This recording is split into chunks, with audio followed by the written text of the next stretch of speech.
Hello class and welcome back बच्चों। बेटा कल हम बात कर रहे थे सोशल रिस्पॉन्सिबिलिटी की। सबसे पहले बेटा मैंने चैप्टर के इंट्रो में सीएसआर की बात की थी, याद है आपको? सीएसआर की फुल फॉर्म क्या होती है बेटा? Corporate social responsibility.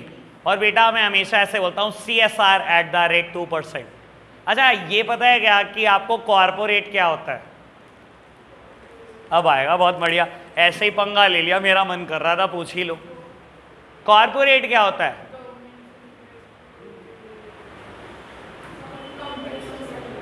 तो भाई मैं ऐसे ही बोलने जा रहा हूं, कॉर्पोरेट सोशल रिस्पॉन्सिबिलिटी। तुम्हें कॉर्पोरेट का मतलब नहीं पता यार? आपको बता देता हूं बेटा, क्लास 11 क्लास 12 तक तो मुझे भी नहीं पता होता था भाई, ठीक है ना। हम जब भी अपने टीचर से पूछते थे कॉर्पोरेट क्या होता है, हमारी टीचर कहती थी कंपनी का ही दूसरा नाम कॉर्पोरेट होता है, ठीक है ना। पर भाई सही लेवल के बंदे से वास्ता पड़ गया ना तो जीरो ही दे देगा। मैं आज आपको ना कंपनी और कॉर्पोरेट में एक डिफरेंस बता देता हूँ। सबसे पहला काम यही करते हैं बेटा। बाबू इंडिया में हम कंपनी उसको बोलते हैं बेटा जो इंडिया के कंपनी एक्ट के अकॉर्डिंग बनी होती है। यानी कि बेटा अगर कोई कंपनी, अगर कोई एंटिटी इंडिया के कंपनी एक्ट में रजिस्टर्ड है, यानी कि या तो कंपनीज एक्ट 2013 के अकॉर्डिंग बनी है या कंपनीज एक्ट 1956 के अकॉर्डिंग बनी थी बेटा, सिर्फ वही कंपनी है। तो कॉर्पोरेट क्या चीज होती है बेटा? हर वो कंपनी जो फॉरेन कंपनीज एक्ट में रजिस्टर्ड है उससे हम कॉर्पोरेट बोलते हैं। सर इंडिया में कंपनीज एक्ट 1956 में आया और फिर बेटा बदलकर 2013 में आया। फॉरेन में तो 2013 में नहीं आया होगा, फॉरेन में तो 1956 में नहीं आया होगा। फॉरेन का तो कंपनी एक्ट बिल्कुल अलग होगा बेटा, फॉरेन की तो पार्लियामेंट बिल्कुल अलग होगी जिसने कंपनीज एक्ट बनाया होगा। अगर कोई कंपनी फॉरेन कंपनी एक्ट में रजिस्टर्ड है तो उसे हम प्यार से कॉर्पोरेट बोलते हैं, उसे हम कंपनी नहीं बोलते। Just like Hindustan Unilever. मैं हमेशा बोलता हूं बेटा नाम पर मत जाना, ठीक है ना बेटा। नाम की बात करोगे तो नाम है Peter England. Peter England is a Indian brand. नाम हिंदुस्तान यूनिलीवर है, नाम पर मत जाना, ये यूएसए की कंपनी है, बस नाम में ही हिंदुस्तान है, ठीक है ना बेटा। तो ये फॉरेन कंपनी एक्ट में रजिस्टर्ड है, इसे हम प्यार से कॉर्पोरेट बोलते हैं। समझ आई बात?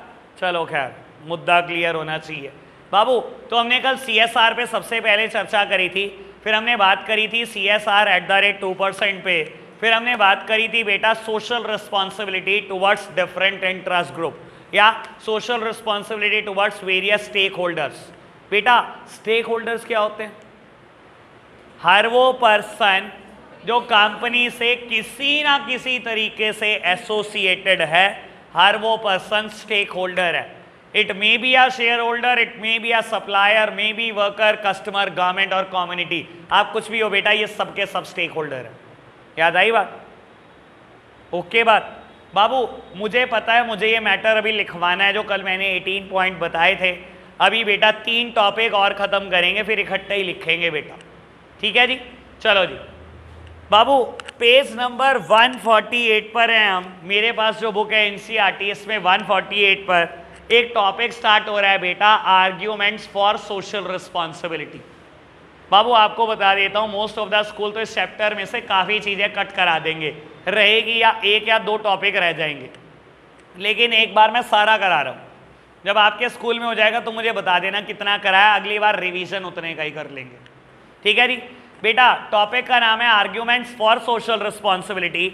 अगर नेक्स्ट पेज पर 149 पर देखोगे बिल्कुल नीचे, टॉपिक का नाम है आर्ग्यूमेंट्स अगेंस्ट सोशल रिस्पॉन्सिबिलिटी। और बेटा बिल्कुल नेक्स्ट वन एक टॉपिक है पेज नंबर 150 पे, reality of social responsibility. Topic दिखाई दे रहे हैं? मेरी तरफ देखना, मैं आपको समझा देता हूँ मुझे कैसे लिखवाने हैं आपको ये। बाबू ये बिल्कुल वैसे ही चल रहा है जैसे डिबेट कंपटीशन में आप किसी चीज़ के फेवर में बोल रहे होते हैं, कोई इंसान उस चीज़ के अगेंस्ट में बोल रहा होता है। पहले टॉपिक का नाम है आर्ग्यूमेंट फॉर सोशल रिस्पॉन्सिबिलिटी। तो मैं सोशल रिस्पॉन्सिबिलिटी के फायदे की बात करता चला जाऊंगा, तारीफें ही तारीफें। और बेटा फिर एकदम टॉपिक आएगा आर्ग्यूमेंट्स अगेंस्ट सोशल रिस्पॉन्सिबिलिटी। फिर बेटा आपको सोशल रिस्पॉन्सिबिलिटी के खिलाफ बोलना पड़ेगा, और बेटा फिर रियलिटी बतानी है कि रियलिटी में सोशल रिस्पॉन्सिबिलिटी अच्छी है या खराब, फॉलो होती है कि नहीं होती। समझ आई बात? तो बेटा बिल्कुल वैसे ही है जैसे हम डिबेट लड़ रहे हो बेटा, एक इंसान फेवर में बोल रहा है, फिर खिलाफ बोल रहे हैं, फिर रियलिटी बता रहे हैं। ठीक है जी। तो बेटा पहले फेवर की बात करते हैं, आर्ग्यूमेंट्स फॉर सोशल रिस्पॉन्सिबिलिटी, और इसमें 8 हेडिंग दी गई है, मुझे कोई 6 करानी है क्योंकि पेपर में मैक्सिमम क्वेश्चन 6 नंबर का आ सकता है। ठीक है बेटा, मुझे जो आसान लगती होंगी मैं वो करा दूंगा आपको। सबसे पहली हेडिंग का नाम है बेटा justification for existence and growth. आप बस हेडिंग बताते रहना, मैटर मुझसे सुनते जाना, याद करा दूंगा यहीं पर बैठे बेटा, ये बात पक्की है।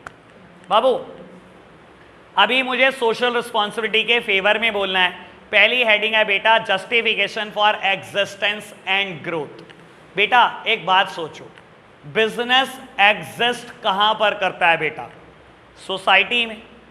बिजनेस ग्रोथ करता है कहां पर करता है बेटा? सोसाइटी में करता है। मैं कहता हूं आपने कोई बिजनेस शुरू करा, आपको रॉ मटेरियल कहां से मिलता है? सोसाइटी से मिलता है। आपने बिजनेस शुरू करा, उसके लिए लेबर कहां से आती है? सोसाइटी से आती है। आपको मशीनरी कहां से मिलती है? सोसाइटी से मिलती है। इन सबका यूज करके आपने फिनिश गुड्स बनाया। फिनिश गुड्स किसको बेचा? सोसाइटी को बेचा। कोई भी बिजनेस हो बेटा, for receiving of inputs and for supplying of output we are totally dependent upon society. कोई ऐसा बिजनेस है बेटा जो सोसाइटी के ऊपर डिपेंडेंट नहीं है? कोई एक भी बताकर दिखा दो बेटा, एक भी नहीं है। इनपुट चाहिए सोसाइटी से मिलता है, रॉ मटेरियल चाहिए सोसाइटी से मिलता है, लेबर सोसाइटी से, बैंक लोन सोसाइटी से, मशीनरी सोसाइटी से। इन सब का इस्तेमाल करके फिनिश गुड्स बनाता हूं, बेचता भी सोसाइटी को हूं बेटा। For receiving of input and for supplying of output we are totally dependent upon society. तो आपको क्या लगता है, जब आप हर चीज के लिए सोसाइटी पे डिपेंडेंट हो तो आपको नहीं लगता आपको सोसाइटी के लिए कुछ अच्छा सोचना चाहिए? ये पहला आर्ग्यूमेंट है जो मैंने दिया सोशल रिस्पॉन्सिबिलिटी के फेवर में। समझ में आया? एनसीईआरटी पढ़ोगे तो बस बेटा पढ़ते ही रह जाओगे, कुछ भी बात ऐसे ही नहीं लिखी जैसी मैं बोल रहा हूं। ठीक है बेटा, पैराग्राफ फॉर्म में पता नहीं क्या क्या कहानियां गड़ी हुई हैं। ठीक है, जो मैं बोल रहा हूं मुझे पता है, बहुत आराम से समझ आ जाएगा और यहीं याद हो जाएगा। आगे बढ़ते हैं बेटा। सेकेंड हेडिंग है long term interest of the business. देखो बेटा, अगर आपको ये लगता है ना कि मुझे ना शॉर्ट रन में पैसे कमाने हैं, मैं तो बस साल 2 साल में अमीर होना चाहता हूं, तो बेटा मेरी एडवाइस है करो सोसाइटी को एक्सप्लॉइट। बेचो बेटा 100 की चीज 1000 में, बेचो बेटा डुप्लीकेट चीज है बाबू, बहुत जल्दी अमीर हो जाओगे। क्योंकि एक के बाद दोबारा बेटा कस्टमर आपकी दुकान पे वैसे भी कदम रखने नहीं वाला। आप एक बार उसको एक्सप्लॉइट करोगे, उसको पता लग गया, उसने दोबारा कभी जिंदगी में आपकी दुकान पे आना भी नहीं है बेटा। लेकिन अगर आपको पता है ना आपका लॉन्ग टर्म इंटरेस्ट इसी बिजनेस में लाए करता है, आप 25 साल के हो, आपने दुकान शुरू करी और आपको पता है जब तक जिंदा रहोगे 50-60 साल तक इसी दुकान पे बैठना है। अगर इतना लॉन्गर पीरियड ऑफ टाइम में बेटा आपका इंटरेस्ट इन्वॉल्व है ना बिजनेस में, तो बेटा आप पैसा बना सकते हो, लेकिन सिर्फ सोसाइटी को सेटिस्फाई कर। It is only the satisfied customer who not only lead to the repeat sales but also give positive feedback to the other. बेटा एक satisfied consumer ही ऐसा होता है बेटा।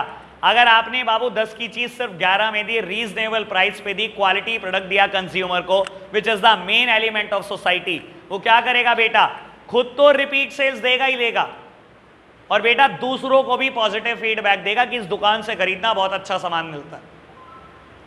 तो बेटा अगर लॉन्ग रन में कभी पैसे कमाने हैं ना, लॉन्ग रन तक टिकना है मार्केट में, तो बेटा अपनी सोशल रिस्पॉन्सिबिलिटी पूरी करके ही टिक सकते हो।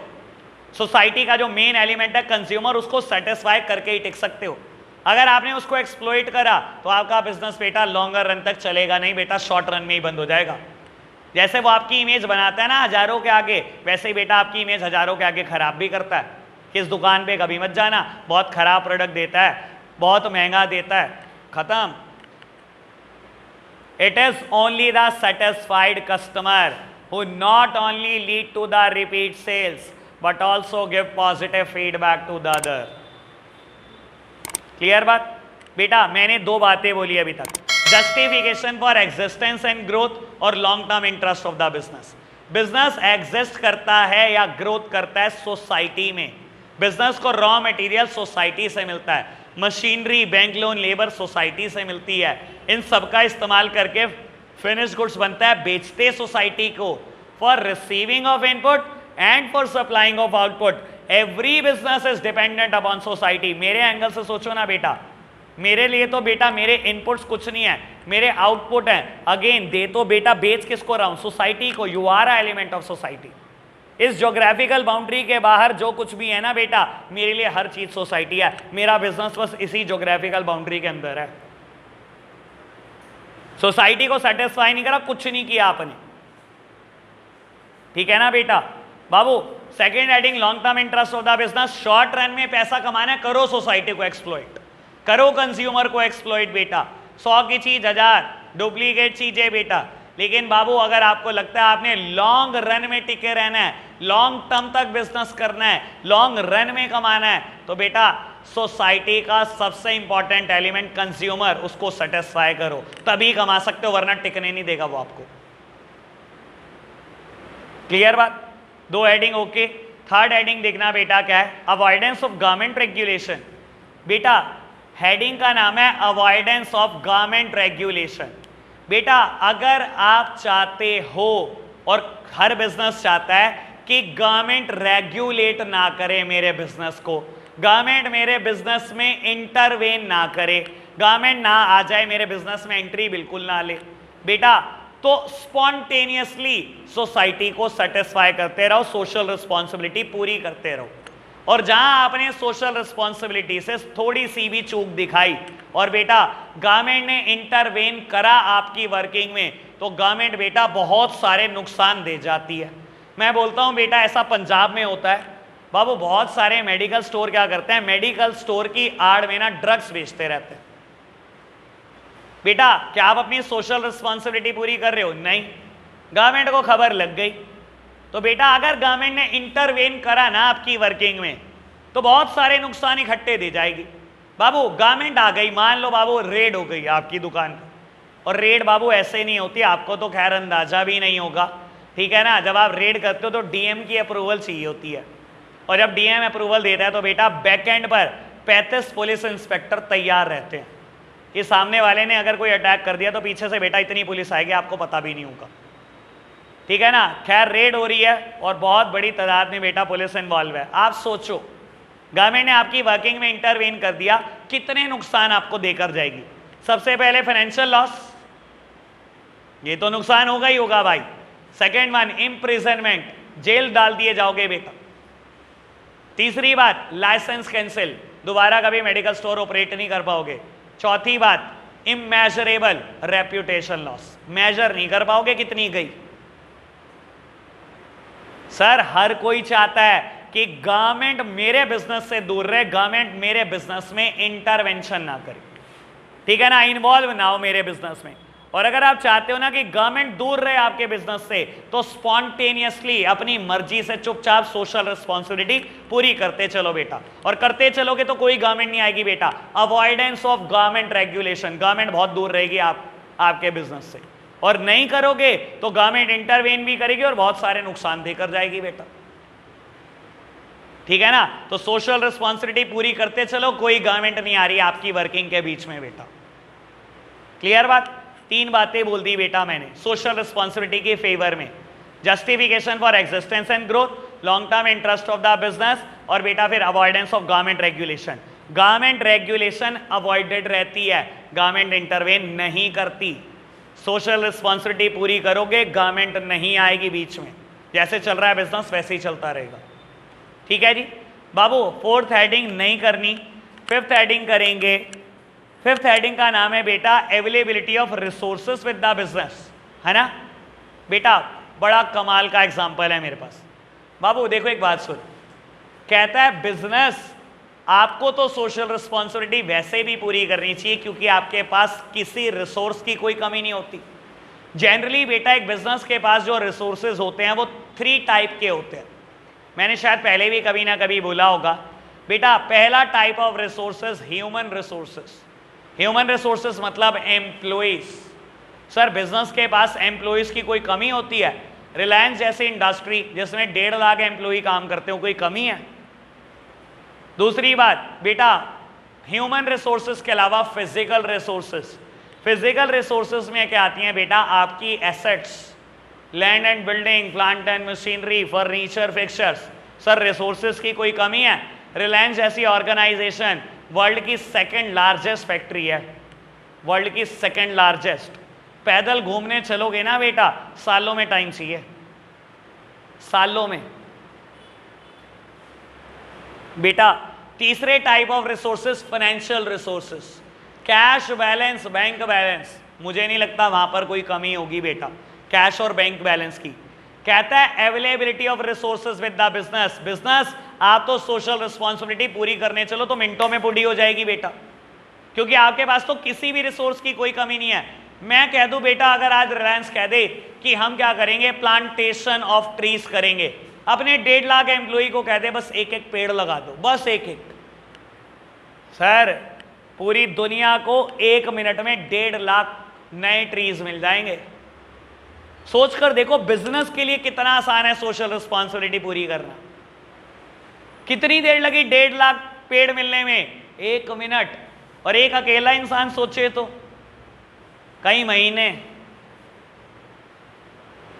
तो बेटा ये प्लस पॉइंट है बिजनेस के पास, कि बिजनेस के पास ना पैसे की कमी, ना ह्यूमन रिसोर्सेज की कमी, ना ही बेटा land and building, plant and machinery, किसी चीज की कोई कमी नहीं है। तो अगर बिजनेस चाहे तो सोशल रिस्पॉन्सिबिलिटी मिनटों में पूरी कर सकता है। आपकी नॉलेज के लिए एक बात बता देता हूं, सोशल रिस्पॉन्सिबिलिटी के फील्ड में बेटा एक अवार्ड मिलता है known as peacock award. Peacock award बेटा लास्ट 10 ईयर से रिलायंस लेके जा रहा है। खाली पैसा नहीं कमाता वो, सोसाइटी के लिए बहुत कुछ कर रहे हैं वो। समझ आई? 4 हेडिंग बेटा। 5th हेडिंग है converting problem into opportunity. Converting problem into opportunity. बेटा देखो एक बात बताता हूं, कई बार ना सोसाइटी की प्रॉब्लम्स आपके लिए बहुत बड़ी अपॉर्चुनिटी लेके आती है। आप चलते तो सोसाइटी की प्रॉब्लम सॉल्व करने, लेकिन पैसा बहुत बना लेते हो। एक प्रॉब्लम बताता हूं आपको बाबू। हमारी सोसाइटी में ना एक बहुत पढ़े लिखे लोग हैं बेटा, जो डीएम एसएसपी वाली कैटेगरी है। एक बेटा बिल्कुल पढ़े लिखे लोग नहीं है बेटा, जो अनपढ़ वाली कैटेगरी है। और एक बीच वाली कैटेगरी है बेटा। ये जो बीच वाली कैटेगरी है, जो कम कम पढ़ते हैं बेटा, लेकिन थोड़े बहुत इनके अंदर स्किल होते हैं, ये बहुत गड़बड़ करते हैं सोसाइटी में। देखो बड़ा ऑफिसर बदतमीज नहीं होता, ये बात मैं आपको बता देता हूँ। एक अनपढ़ ऑफिसर है, ठीक है ना, मैं फिर भी मान सकता हूँ वो थोड़ा बहुत बदतमीज होगा। बड़ा ऑफिसर डीएम एसएसपी बदतमीज नहीं होते वो। बाबू आप you are a normal citizen of a city, आप उनके कभी अपॉइंटमेंट लेकर मीटिंग करने जाओ, आप हैंड ऑफर करोगे ना, हाथ मिलाएगा आपसे।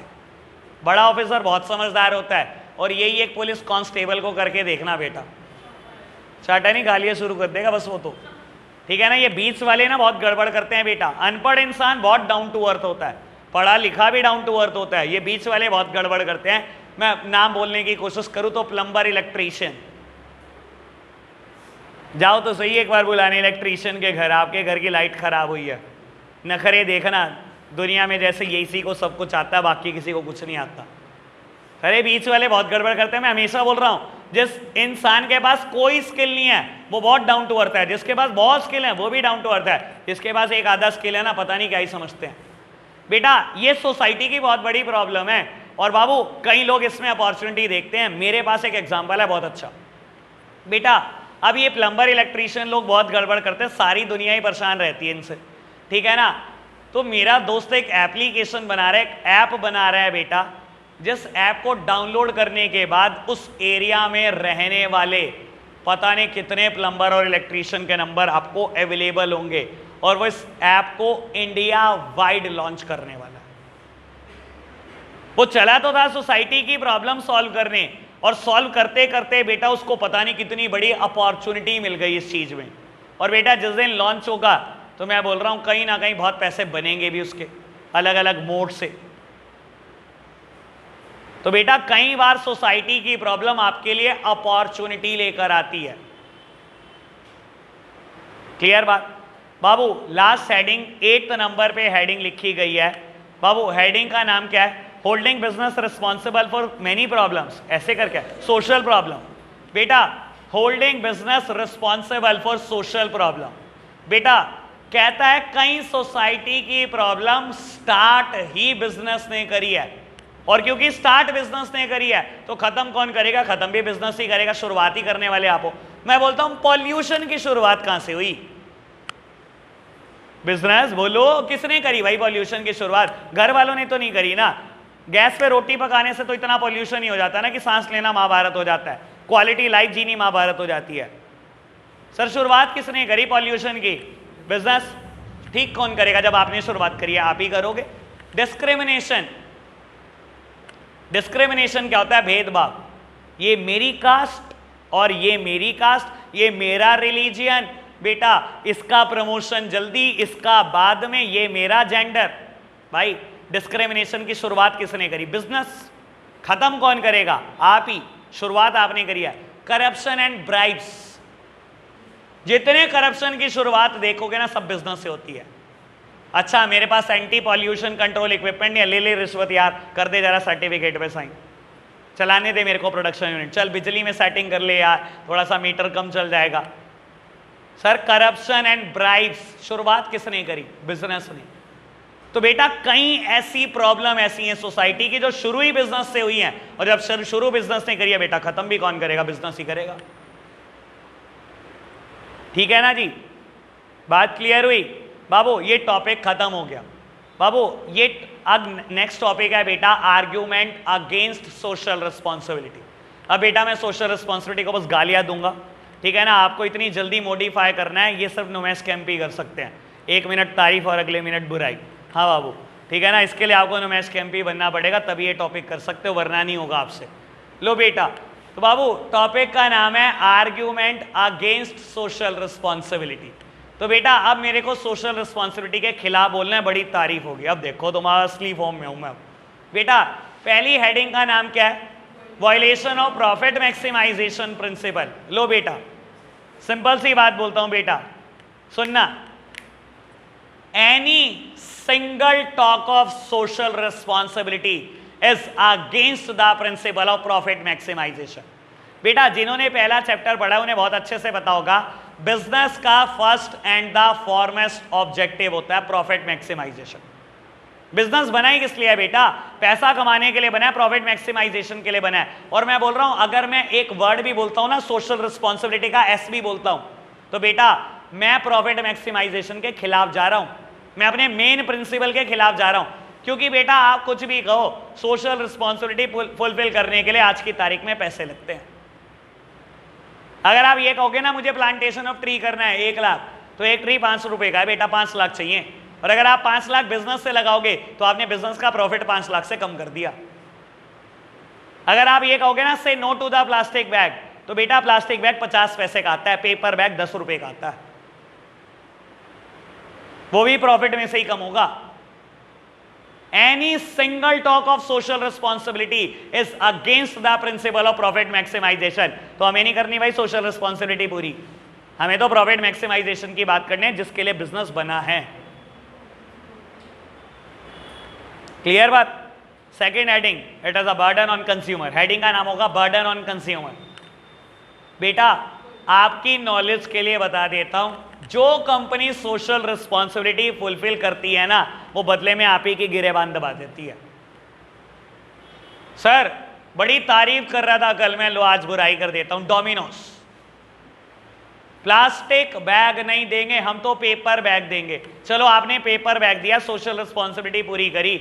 आफ्टर ऑल बेटा it is a burden on consumer. 10 रुपए आपसे ही चार्ज करते हैं पेपर बैग के, अपनी जेब से थोड़ी देते हैं वो। अगर आप सोशल रिस्पॉन्सिबिलिटी पूरी कर भी रहे हो तो बेटा वो भी बर्डन कंज्यूमर का है। वाह भाई ये क्या, ये अच्छी सोशल रिस्पॉन्सिबिलिटी पूरी करी, नाम तुम्हारा बना, पैसे गए कंज्यूमर के। दूसरी बात, टीवी में एक ऐड देखते होंगे आप बेटा, ये ऐड मेरे को बहुत बार याद आता है कि पीएनजी कंपनी का आप कोई प्रोडक्ट खरीदो, हम क्या करेंगे उस प्रोडक्ट को खरीदने में जो प्रॉफिट होगा उसका एक हिस्सा बच्चों की शिक्षा की तरफ लगाएंगे। कभी ऐड सुना है? निहार शांति आंवला शायद का ऐड आता है, ठीक है ना, सही बोल रहा हूँ शायद मैं, ठीक है ना, कि आप ये प्रोडक्ट खरीदो और हम क्या करेंगे, अपने प्रॉफिट का एक हिस्सा क्या करेंगे, बच्चों की पढ़ाई की तरफ लगाएंगे। सोशल रिस्पॉन्सिबिलिटी पूरी कर रहे हो बेटा। जब तक ये ऐड नहीं आता था प्रोडक्ट पे एमआरपी होता होगा 50, और जिस दिन ये ऐड आने लगा प्रोडक्ट के ऊपर वैसे ही एमआरपी कर दिया उन्होंने 52 रुपए। सोशल रिस्पॉन्सिबिलिटी आप पूरी करो, पैसे कौन देगा, पैसे कंज्यूमर देगा बेटा। Social responsibility is always a burden on consumer. तो बेटा हमें नहीं करनी ऐसी कोई सोशल रिस्पॉन्सिबिलिटी पूरी जिससे हमारे ऊपर ही बर्डन आ जाए, ठीक है ना। देखा मैंने कितनी जगह कितनी जल्दी मोल्ड करा अपने आप को, पक्का नो मैं स्कैम भी हूं मैं। चलो जी सीख लो आप भी। लो थर्ड हेडिंग बेटा, हेडिंग क्या है, लैक ऑफ सोशल स्किल्स। बेटा देखो एक बात सुन, ये भी हेडिंग बहुत कमाल की है बाबू। एक बिजनेस में जब आप काम करना शुरू करते हो ना, तो जो आपको ट्रेनिंग मिलती है वो बिजनेस की प्रॉब्लम सॉल्व करने की मिलती है, ना कि सोशल प्रॉब्लम सॉल्व करने की। बिजनेस में कोई प्रॉब्लम अराइज होगी, आप 2 मिनट में बेटा पकड़ लोगे प्रॉब्लम और 2 मिनट में सॉल्व करने की कोशिश करोगे। क्यों बेटा, आपको ट्रेनिंग मिली है। लेकिन बेटा अगर कोई सोसाइटी की प्रॉब्लम है ना, तो बाबू आपके पास सोशल प्रॉब्लम को सॉल्व करने के लिए स्किल्स नहीं है, ना पूरी जिंदगी आपको ट्रेनिंग मिली उस चीज की, कैसे सॉल्व करोगे। मैं एक बात बोलता हूँ, चलो आपको आपके सामने एक सोशल प्रॉब्लम रखता हूँ, आप बताना मुझे कहाँ कंप्लेन करोगे। आपको भी देखता हूँ कितने सोशल स्किल्स रखते हो आप सोशल प्रॉब्लम सॉल्व करने के। बेटा अलाउड नहीं होता कि आप रेजिडेंशियल इलाके में कोई मशीनरी ऑपरेट करो, ठीक है ना, क्योंकि पॉल्यूशन का डर है और क्वालिटी लाइफ नहीं जी पाएंगे आपके बराबर में रह रहे रेजिडेंट। मान लो बेटा आपका शेड्यूल है, आप नाइट स्टडी करते हो, आप 12 बजे पढ़ने बैठते हो और सुबह 5 बजे सोते हो, ठीक है ना। ऑल दो खैर ये सारी बातें इसका वास्तविकता से कोई लेना देना नहीं है, आप 12 बजे फ़ोन चलाने बैठते हो और 5 बजे सोते हो, हाँ ये वास्तविकता है, ठीक है। मान लो आप बेटा 12 बजे पढ़ने बैठते हो और 5 बजे तक पढ़ते हो और फिर सोते हो। आप 12 बजे पढ़ने बैठते हो, एक फैक्ट्री शुरू हो जाती है आपके पड़ोस में और बेटा बड़ी तेज आवाज़ आनी शुरू हो जाती है, ठीक है, और आप रोज डिस्टर्ब हो रहे हो बेटा। आप 5 बजे सोते हो बेटा, वो भी 5 बजे ही फैक्ट्री बंद करता है। आपका सारा पढ़ाई का टाइम बेटा शोर में जा रहा है और पॉल्यूशन में जा रहा है बेटा, बहुत परेशान हो आप। मुझे बताना कंप्लेन कहाँ करोगे।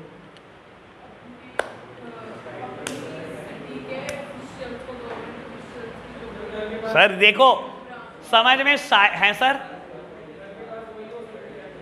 घर के पास फैक्ट्री नहीं हो सकती। सर आज भी तेरे को बता देता हूं, तू ये बात नहीं जानता कि कम से कम नुमैश कैंप के घरों में 50 फैक्ट्री लगी हो, कम से कम जो मैं जानता हूँ यार। ये तो बस हवाई बातें हैं कि नहीं हो सकती। मैं खुद बोल रहा हूँ होती हैं, इलीगली होती हैं। मैं बोलता हूँ आप कंप्लेन करना चाहते हो, करोगे कहाँ। मैं तो क्वेश्चन बोल रहा हूँ, आप सॉल्यूशन दे। तू मान के चल है, तब कहाँ कंप्लेन करेगा। कौन गवर्नमेंट ऑफिशियल, बहुत सारे गवर्नमेंट ऑफिशियल होते हैं एक सिटी लेवल पे। तो दिया तेरे को कह रही है कंप्लेन करेगी, कर हैं भाई। सही सीख रहा है तू भाई, मेरे से बातें तूने सही सीखनी शुरू कर दी। अरे पट मारूंगा तेरे तो। हाँ जी बेटा, बाबू डिस्ट्रिक्ट में डीएम सुनता होगा ऐसी कंप्लेन, उसके पास बहुत बड़ी बड़ी समस्याएं हैं बेटा शहर की। एक छोटे से बिजनेस की समस्या, पहली बात वैसे बता देता हूं, it is not a matter of DM. Mayor को करेंगे कंप्लेन ना, पार्षद होता है ना। आपको बता देता हूं बेटा, ऐसी कंप्लेन पुलिस भी नहीं सुनती, क्योंकि बंदे को बिजनेस करने से पुलिस नहीं रोक सकती। हाँ किस लॉ के, यही तो जानना है। इतनी देर से मुद्दा क्या चल रहा है। और सर लेकिन अच्छा चलो एक बात बताओ, वो तो मैं बता दूंगा कंप्लेन कहाँ होगी, लेकिन आपको ये समझ में आया, हेडिंग समझ में आई बेटा। बाबू हेडिंग का नाम क्या था, heading lack of social skills. बेटा एक बिजनेस को बिजनेस की प्रॉब्लम सॉल्व करने की ट्रेनिंग दी जाती है। कभी भी बेटा बिजनेस के पास देखो, आपने जब फेवर में बात बोली ना, तो आपने बोला बिजनेस तेरे पास रिसोर्सेज की कोई कमी नहीं, तेरे पास बहुत पैसा है, तेरे पास बहुत एम्प्लॉई हैं, तेरे पास बहुत लैंड एंड बिल्डिंग है, तू तो आसानी से सोसाइटी की प्रॉब्लम खत्म कर सकता है। लेकिन बेटा जब मैं आर्ग्यूमेंट अगेंस्ट बोल रहा हूं तो मैं ये बोल रहा हूं सब कुछ होने के बाद भी उनके पास वो नेसेसरी ट्रेनिंग नहीं है बेटा, उनके पास वो स्किल्स नहीं है जो सोसाइटी की प्रॉब्लम को सॉल्व करने के लिए चाहिए। हर स्किल तो नहीं है।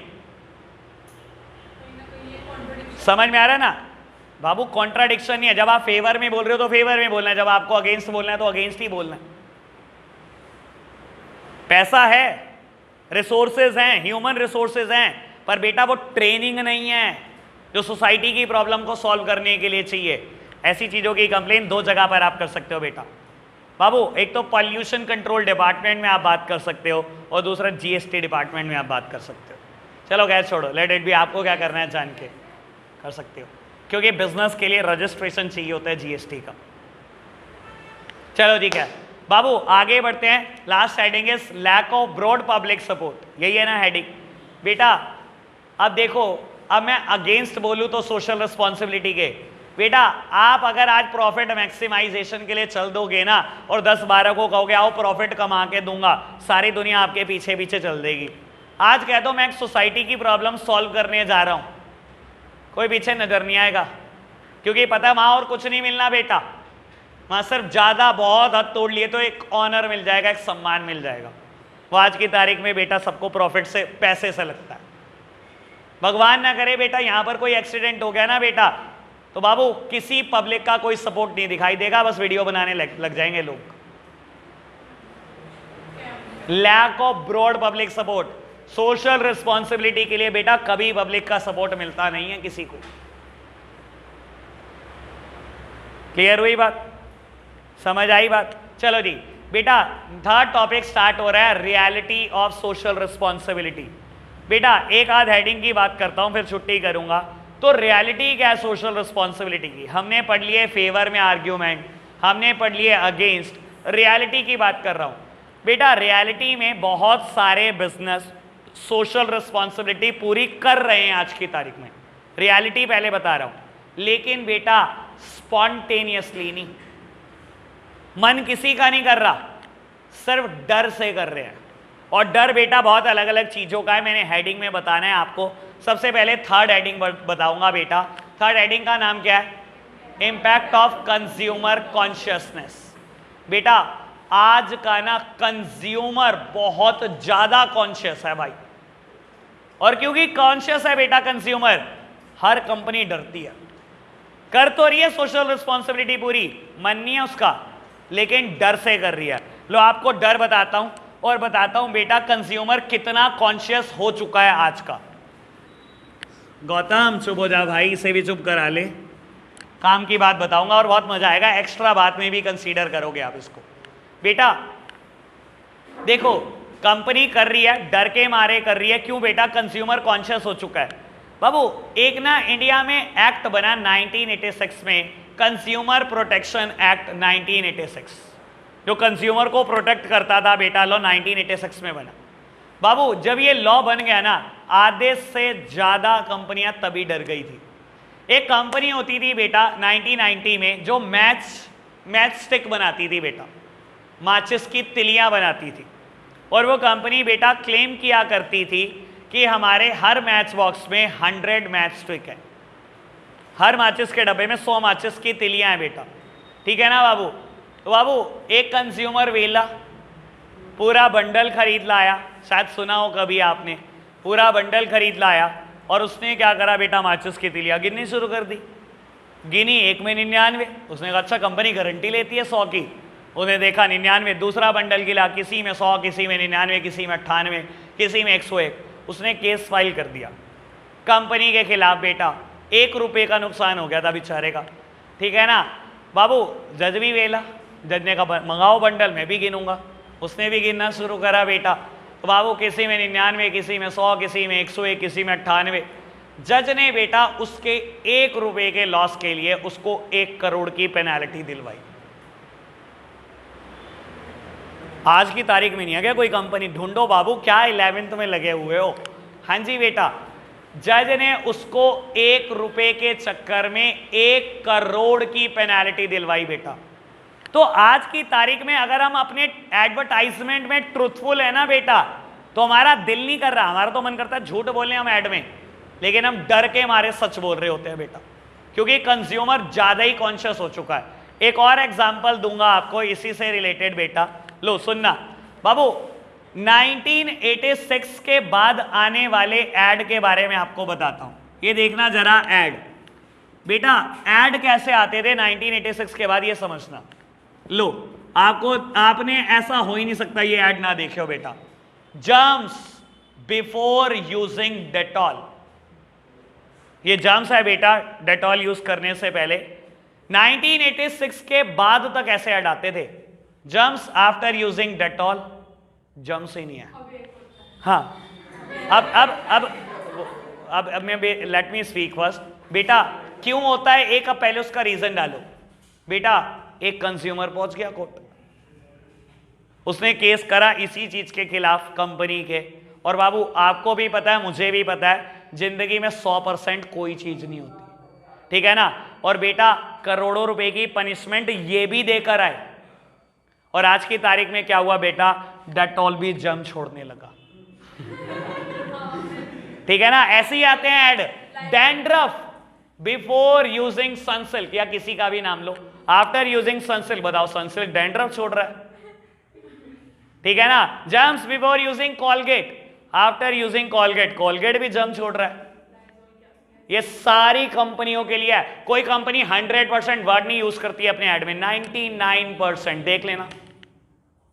या बहुत हद तोड़ लोगे तो डोमिनोज बोलता है 99.99% कस्टमर सेटिस्फैक्शन, 100% बोल के बताओ तो मैं मानूं, फिर हम भी पहुंचेंगे कंज्यूमर कोर्ट, करोड़ 2 करोड़ हम भी ले लें बेटा। वैसे आपको बता देता हूं, मैं आज भी कम से कम सहारनपुर सिटी की 10 बहुत बड़ी बड़ी फर्म जानता हूं जिनके खिलाफ अगर आप कंज्यूमर प्रोटेक्शन एक्ट 1986 में मुकदमा करो तो करोड़ों रुपए मिल जाएंगे। पर हमने क्या करना है भाई, आराम की खा के। मैं ना 12th क्लास में बताता हूं, बकायदा नाम भी बताता हूं कि क्या क्या वो गलती करते हैं कंज्यूमर प्रोटेक्शन एक्ट 1986 की, क्या क्या बातें पूरी नहीं करते। मैंने एक्ट पूरा पढ़ा हुआ है बेटा, ठीक है ना। मैं नाम भी बताता हूं बेटा, पर हमने क्या करना है यार, ठीक है ना। खैर नाम आपके टाइम पे आपको भी बता दूंगा, गलतियां भी बता दूंगा वो क्या क्या करते हैं, लेकिन आपने भी क्या करना है यार, चुपचाप पढ़ो, खैर मस्ती करो और क्या, ठीक है ना। जब हक हलाल की इतनी बड़ी आ रही तो हराम की क्या खानी बेटा। लो खैर बाबू बात समझ में आई। आज की तारीख में बेटा कंपनियां कर तो रही हैं सोशल रिस्पॉन्सिबिलिटी फुलफिल, लेकिन बेटा डर है, स्पॉन्टेनियसली कोई नहीं चाहता। अगर आज की तारीख में कंपनियां अपने एडवर्टाइजमेंट में सच बोल रही हैं तो बेटा उनकी मजबूरी है, क्योंकि कंज्यूमर ज्यादा हद से ज्यादा कॉन्शियस है। देख लो खुद सच बता रही हैं। और आपको बता रहा हूं बेटा, सनसिल्क या किसी और भी शैम्पू का ब्ला ब्ला किसी का भी नाम ले लो, डैंड्रफ जाता तो नहीं होगा भाई, ये आप भी जानते हो, ये मैं भी। केमिकल से चीजें बढ़ती होंगी, कम तो किसी से नहीं होती भाई, ठीक है ना। तो खुद से सच बता रही हैं भाई। डर, कंज्यूमर कॉन्शियसनेस का डर, ठीक है जी। चलो आज के लिए इतना ही रखते हैं बच्चों, बाय बाय।